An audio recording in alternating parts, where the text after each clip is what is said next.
Terima kasih Yang Mulia Bapak Ketua Komisi 13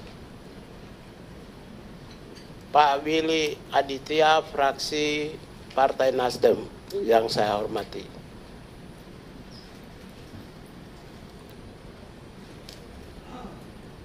Bapak Sugiat Santosa, SEM SP yang saya hormati, fraksi Gerindra. Bapak Andreas Hugo Parera, fraksi PDI Perjuangan NTT 1 yang saya hormati. Ibu Dewi Asmara, fraksi Golkar yang saya hormati, dan Pak Rinto Subekti, fraksi Demokrat yang saya hormati, yang saya muliakan, saya banggakan, dan saya hormati. Saya hormat, betul-betul hormat. Karena saya ini aktivis ya. Sebelum saya sapa Bapak Ibu sekalian, saya ini aktivis HAM. HAM itu di ujung daripada pandangan dan jangkauan DPR RI yang terhormat. Mungkin tidak ada imajinasi HAM di dalam DPR selama saya bergulat sebagai aktivis hak asasi manusia. Dan baru ada imajinasi dalam memori pimpinan anggota DPR yang terhormat. Yang saya hormati para anggota DPR Komisi 13 dari fraksi Golkar, PDI Perjuangan, fraksi Nasdem, fraksi PKS. Saya lebih kenal fraksi PKS ya, karena kita sama-sama selama ini oposisi. Ya. Dan dari fraksi PAN ya, kalau saya tidak sebut mohon izin dan mohon dimaafkan. Selain fraksi PAN, Demokrat, terus apa lagi? Gerindra, fraksi PKB yang saya hormati dan saya muliakan semua. Terima kasih kepada Tuhan Yang Maha Esa, Yang Maha Pencipta langit dan bumi. Kebetulan hari ini bagi agama saya hari penutupan keagungan penghormatan kepada Tuhan. Ya, bulan Maria. Hari ini juga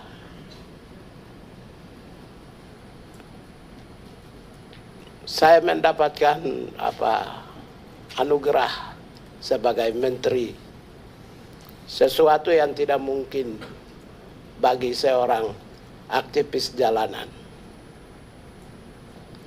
Hari ini juga DPR RI mengangkat citra dan nama hak asasi manusia di seantero Republik Indonesia. Karena selama saya menjadi pimpinan Komisi Hak Asasi Manusia, hanya 3 kali dipanggil di DPR yang mulia ini. Ya. Oleh karena itu ketika ada pernyataan saya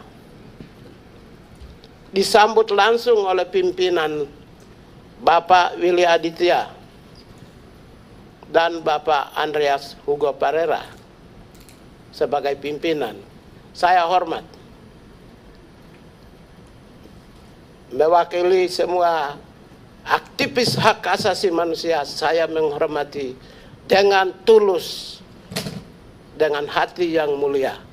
Terima kasih. Bapak pimpinan dan para anggota yang terhormat, nama saya sudah terkenal seantero Republik.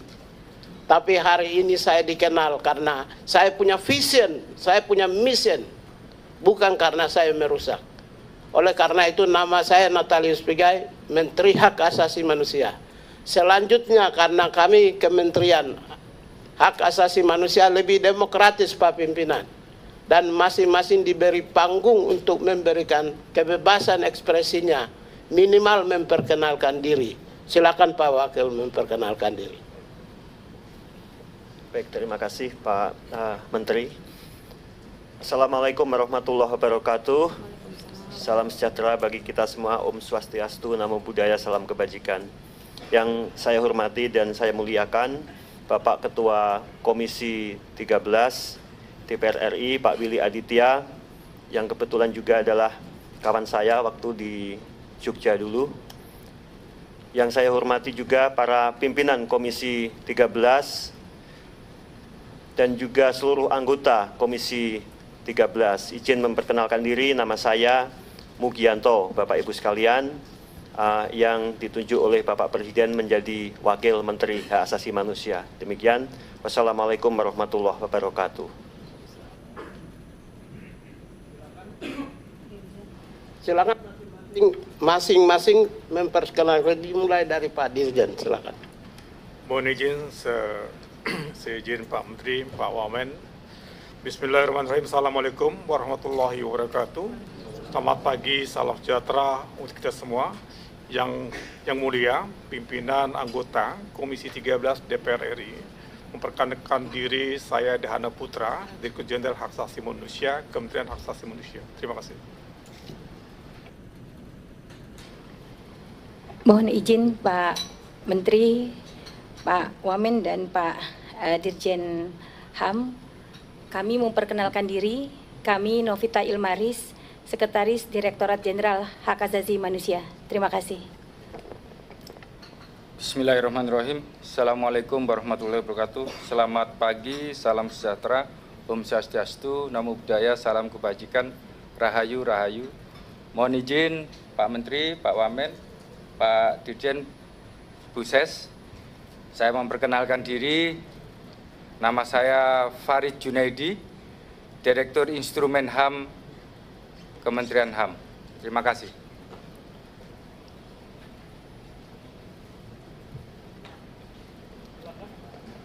Baik, mohon izin Bapak Menteri, Bapak Wamen, Bapak Dirjen, dan seluruh PIMTI yang saya hormati dan saya muliakan Bapak Ketua Komisi 13 dan juga para pimpinan serta seluruh anggota Komisi 13 DPR RI.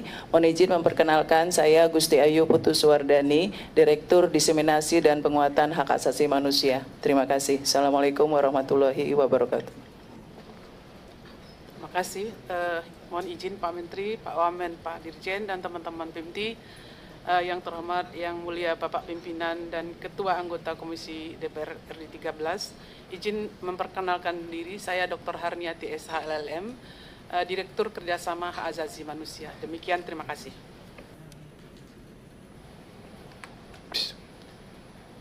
Mohon izin Pak Menteri, Bapak Wamen, Bapak Dirjen, teman-teman PIMTI. Assalamualaikum warahmatullahi wabarakatuh. Selamat pagi, salam sejahtera bagi kita sekalian, Om Swastiastu.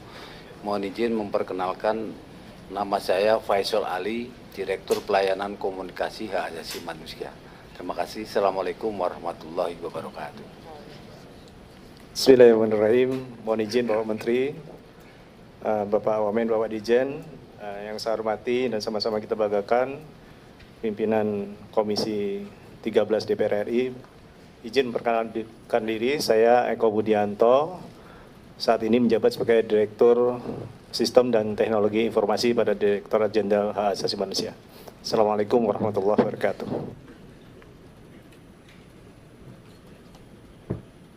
Baik, terima kasih. Itulah para pimpinan, baik itu eselon 1, Pak Dirjen, dan para direktur. Kami di sini yang masih existing itu adalah 1 direktur jenderal dibantu oleh beberapa direktur. Bapak pimpinan dan para anggota yang saya hormati, saya mungkin tidak terlalu banyak membaca ya bahan-bahan yang disediakan oleh kami ya, karena saya sendiri berasal dari tukang parkir Pak dulu di Depnaker Transmigrasi Kalibata itu Duren, saya tukang parkir, juru parkir Pak. Setelah itu jadi honor, saya sudah honor jadi CPNS, CPNS jadi PNS, jadi staf, antar surat fotokopi, jadi staf khusus, dapat jabatan struktural fungsional, jadi pimpinan Komnas HAM, sekarang menteri.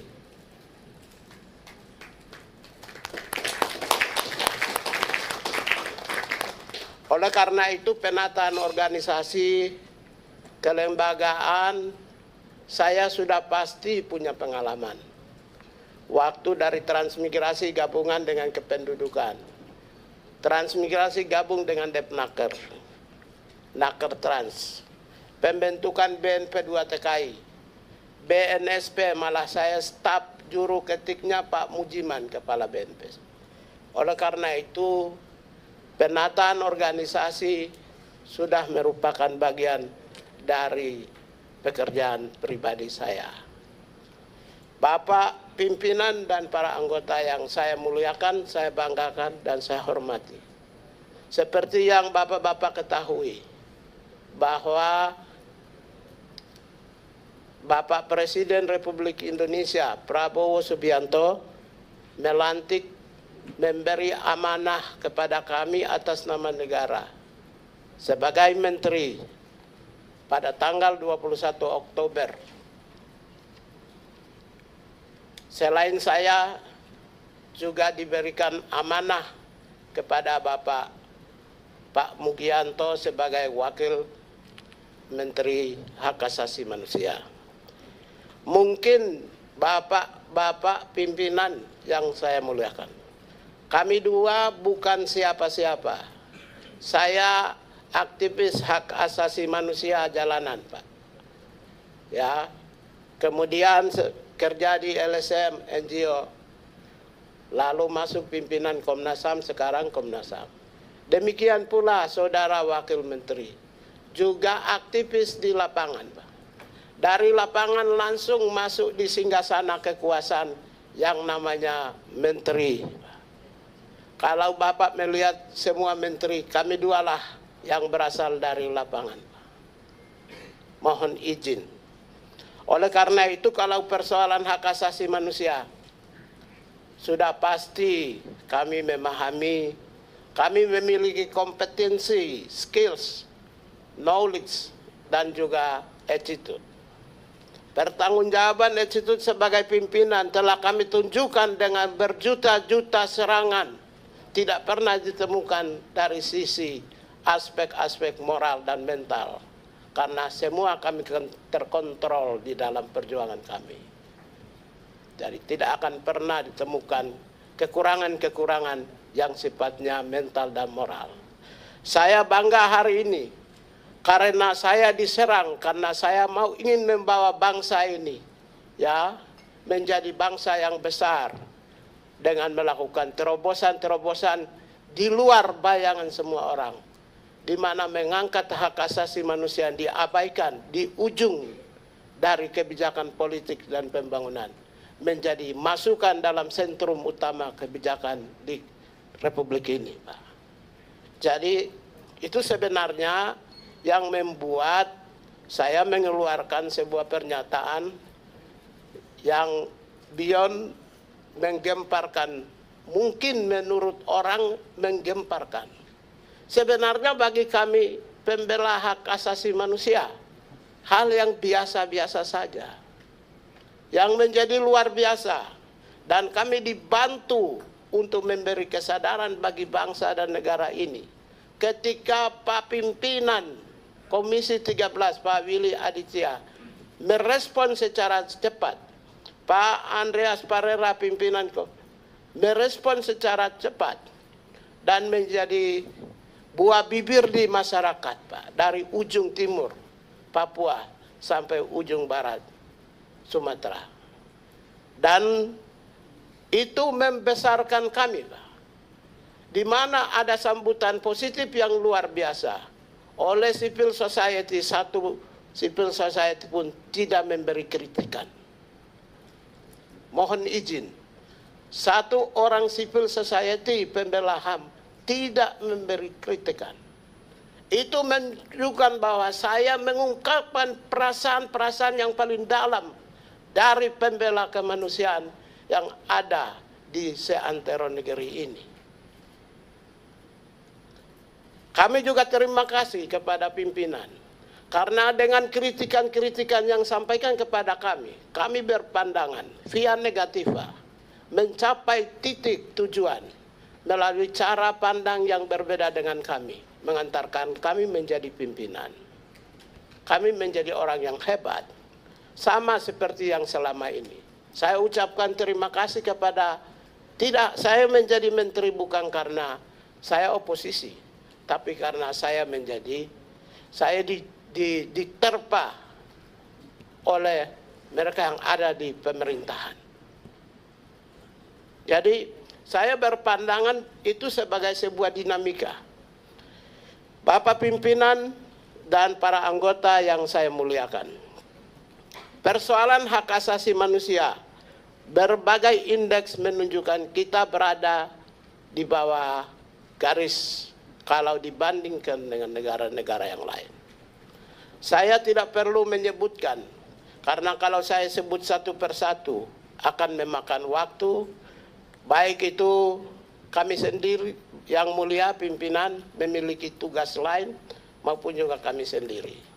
Oleh karena itu saya hanya mau menyampaikan bahwa berbagai skor, indeks yang dilakukan oleh baik itu civil society, NGO maupun juga lembaga-lembaga resmi menempatkan posisi Indonesia tidak sebagai negara prominent dan unggul di dalam demokrasi.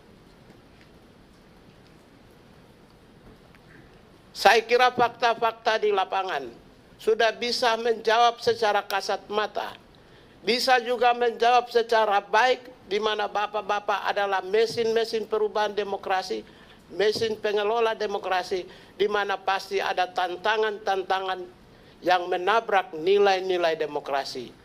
Bapak-bapak baru selesai dari pertarungan, sudah pasti menyaksikan apakah demokrasi di negara kita ini berjalan dengan baik atau tidak. Ada yang benar, ada yang tidak benar. Oleh karena itulah sebenarnya demokrasi di bangsa kita ini harus kita bangun dengan visi yang besar. Presiden Republik Indonesia Jenderal TNI Prabowo Subianto telah meletakkan visi demokrasi dan hak asasi manusia khususnya di dalam Astacita nomor 1. Nomor 1 menempatkan membangun Indonesia berbasis hak asasi manusia. Membangun di Indonesia berbasis hak asasi manusia itu holistik, tidak gradual, tidak kasuistik, tapi membangun Indonesia hak asasi manusia adalah holistik. Human right mainstreaming. Artinya apa? Sebagaimana yang Bapak pimpinan sampaikan bahwa berbicara tentang hak asasi manusia adalah berbicara tentang seluruh aspek kehidupan. Sejak orang dilahirkan, seorang manusia dilahirkan, dia bernapas sampai dengan ketika dia masuk di liang kubur adalah menyangkut tidak terlepas dari aspek hak asasi manusia. Oleh karena itu saya tidak perlu menjelaskan tentang posisi Indonesia seperti apa dari sisi berbagai penilaian-penilaian yang ada. Yang mulia, yang saya hormati bapak-bapak pimpinan dan para anggota Dewan. Saya hanya ingin menyampaikan untuk membangun hak asasi manusia, terutama dari sebagai Kementerian HAM adalah Kementerian Pembangunan Hak Asasi Manusia. Itu yang perlu harus tahu. Berbeda dengan Komisi Hak Asasi Manusia. Komisi Hak Asasi Manusia berdiri di atas landasan konstitusi internasional dan amanat Paris, prinsip Paris, yang mewajibkan semua negara harus membentuk hak asasi manusia agar memastikan kebijakan-kebijakan pemerintah berjalan secara baik dan benar sesuai koridor HAM. Jadi Komisi Hak Asasi Manusia mengawasi pembangunan HAM. Saya sebagai pimpinan dan kementerian melaksanakan pembangunan HAM. Melaksanakan pembangunan HAM itu apa? Pembangunan fisik dan non-fisik. Pembangunan fisik dan non-fisik. Kami adalah pembangunan, maka kami mendorong akselerasi seluruh kebijakan mulai dari program sampai dengan pelaksanaan. Kami harus ikut turut serta agar kebijakan-kebijakan pemerintah secara keseluruhan tidak menabrak atau berjalan di atas koridor hak asasi manusia. Salah satu contoh-contoh yang ingin saya sampaikan. Kami menerima pengaduan kasus.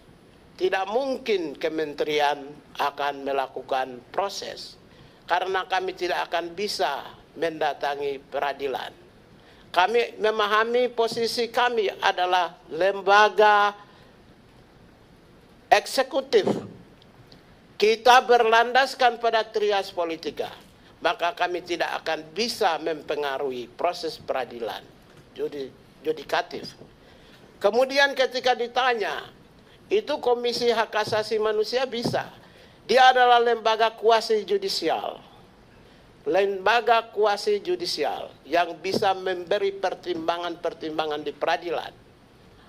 Amicus curiae, bukan amicus curiae, amicus curiae. Ya, dia bisa menjadi mitra peradilan. Berbeda dengan kami. Itu contoh yang saya sampaikan sebagai pembedah antara Kementerian Hak Asasi Manusia dan Komisi Nasional Hak Asasi Manusia. Kami juga selain melakukan pembangunan hak asasi manusia, maka kami juga ikut mendorong agar seluruh kebijakan, baik itu pendidikan, kesehatan, ekonomi, sandan, pangan, papan, bisa berjalan secara baik dan benar. Kami bukan pengawas, tapi kami adalah bagian yang ikut serta agar memberi masukan-masukan kepada seluruh sektor agar seluruh pembangunan berbasis pada nilai-nilai HAM. Adapun 3 tugas sesuai dengan Perserikatan Bangsa. Di preambul pertama itu menegaskan ada tugas utama pemerintah. Yang pertama adalah pemerintah wajib menghormati hak asasi warga negara. Right to respect to respect ya on human right. Jadi pemerintah itu diwajibkan untuk menghormati hak asasi manusia. Siapa pemerintah? Yaitu kementerian. Siapa pemerintah? Yaitu kementerian dan lembaga dan pemerintah daerah. Diwajibkan, obligation to respect. Jadi kami ini diberi kewajiban, Pak. Yang kedua, pemerintah memiliki kewajiban untuk melindungi hak asasi manusia. Obligation to protect. Jadi yang memastikan adanya perlindungan HAM bagi semua warga negara Indonesia adalah kami. Yang ketiga adalah pemerintah memiliki kewajiban untuk memenuhi kebutuhan hak asasi manusia. Ini bagian yang ketiga disampaikan oleh pimpinan Pak Willy Aditya yang memiliki naluri pikiran yang jauh dan memahami lebih luas seperti samudera persoalan hak asasi manusia. Pemenuhan kebutuhan HAM adalah merupakan kewajiban pemerintah. Sandan, pangan, papan, pendidikan, kesehatan, ekonomi, baik itu pekerjaan-pekerjaan rutin pemerintah maupun juga pekerjaan-pekerjaan prioritas pemerintah. Oleh karena itulah, maka ketika orang bertanya, busung lapar, siapa yang bertanggung jawab? Pemerintah.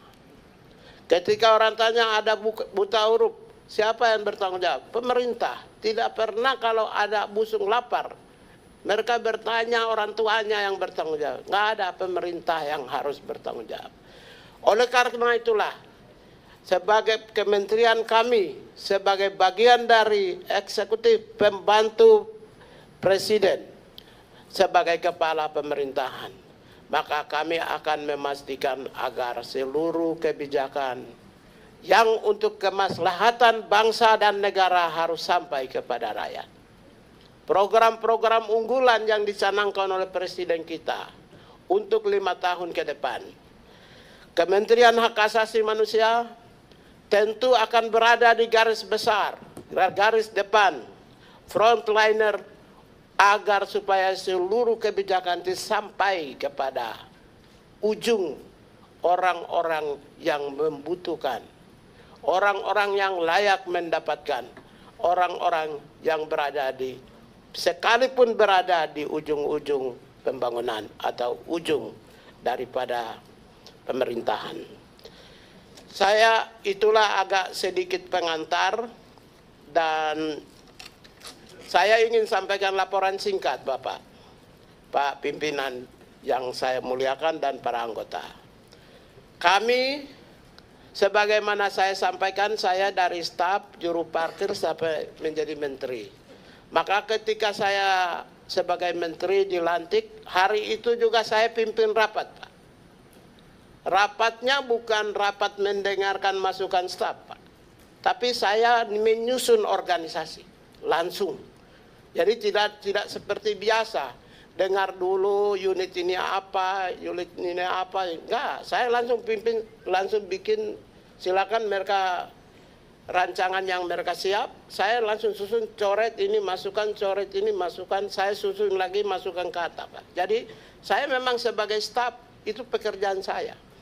Maka sebelum kami ke Magelang, itu kurang lebih hampir 6 atau 7 kali ya kita pertemuan, dan bahan hampir 90% struktur organisasi kami, tugas pokok dan fungsi sudah selesai, Pak.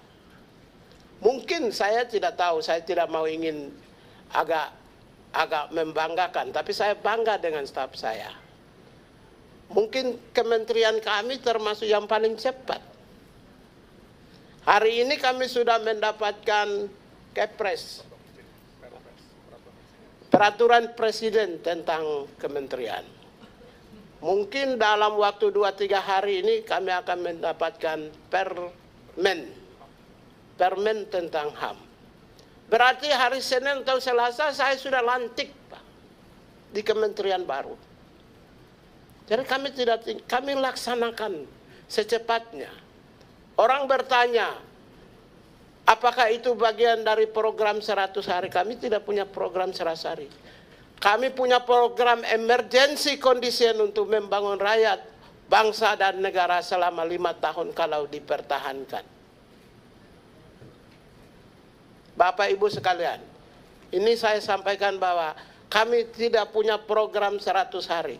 Andaikan kalau saya menyatakan program 100 hari adalah tata laksana revitalisasi organisasi dan pembangunan organisasi dan pengisian staf, maka saya sudah selesai 7 hari, Pak. Nanti kalau 100 hari setelah itu 101, nanti diam semua, Pak. Nggak ada yang kerja. Oleh karena itulah saya menempatkan 5 tahun sebagai kondisi emergensi, dan pasukan saya harus siap melayani kebutuhan-kebutuhan rakyat semuanya, sebagaimana tugas yang diberikan kepada kami. Dan adapun saya singkat saja, berdasarkan rancangan kami, Bapak Pimpinan dan para anggota yang saya muliakan, struktur organisasi sudah selesai. Menteri, wakil menteri, kami mendapatkan beberapa eselon 1. Nanti akan jadi partner kerja kita semua. Yaitu ada Inspektur Jenderal, eselon 1 kami dapat, Sekretaris Jenderal, kami dapat 2 Direktur Jenderal, yaitu Dirjen Instrumen dan Penguatan HAM, Dirjen Pelayanan dan Kepatuhan HAM. Lalu Syukur alhamdulillah Pak. Bapak bisa juga mengawasi di lapangan Pak. Tolong sebagai mitra kerja.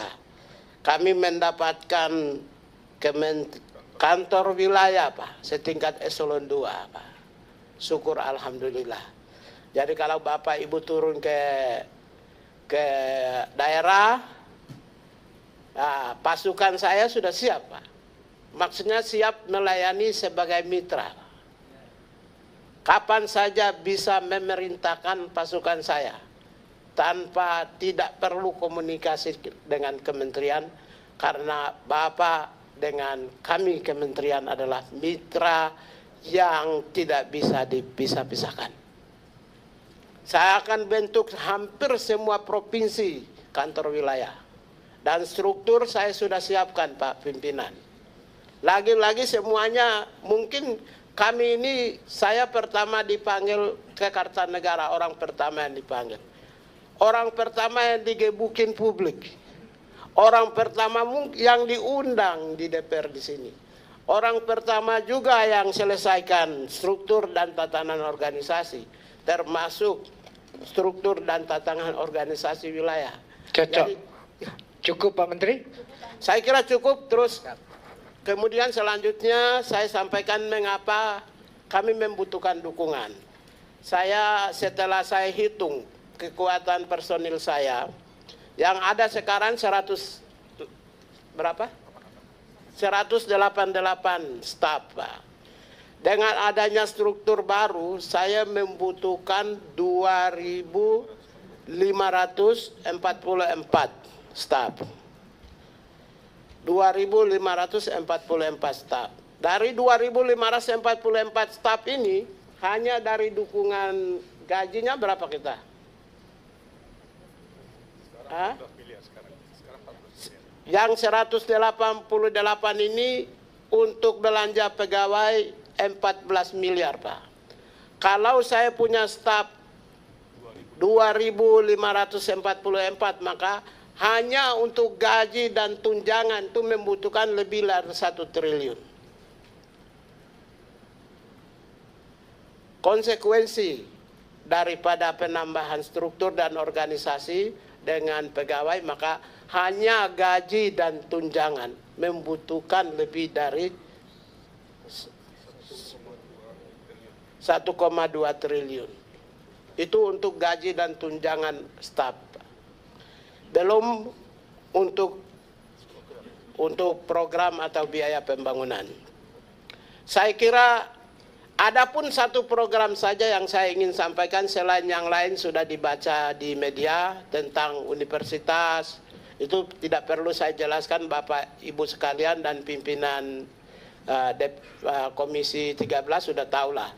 Satu program aja yang saya ingin sampaikan. Saya mau membumikan hak asasi manusia di seantero Nusantara. Saya mau membumikan. Karena program HAM itu adalah program yang menyentuh individu langsung. Berarti program yang menyentuh 280 juta orang. Merubah mindset. Karena itulah saya targetkan 83.000 kelompok, dan saya sudah bentuk tim saya di lapangan 1.007 tim yang siap bekerja, dan nanti di dalam perjalanan kita akan mengorganize pasukan-pasukan kami, dan nanti lebih mudah karena kita bentuk kantor wilayah. Dari 83.000 kelompok yang basisnya itu di perdesaan yang kita siapkan, satu kelompok atau satu wilayah saja kita kasih 100 juta, maka 8 triliun 300 Pak. Itu untuk sosialisasi di masyarakat lokal dan basis bawah. 8 triliun 300. Untuk mencapai 20 triliun, saya punya lebih dari 200 program yang tidak perlu saya sebut. Baru satu program saja sudah 8 triliun 300. Andaikan dengan gaji dan tunjangan yang tadi saya sebut 1,3 triliun, maka sudah 9,5 triliun. Belum lagi program-program yang lebih dari 100-200 program yang saya siapkan. Kalau Bapak pimpinan berkenan, saya bisa bikin lebih dari 1000 program. Terima kasih dan terima kasih. Cukup, Ya. Pak Menteri, kita berikan aplaus dulu.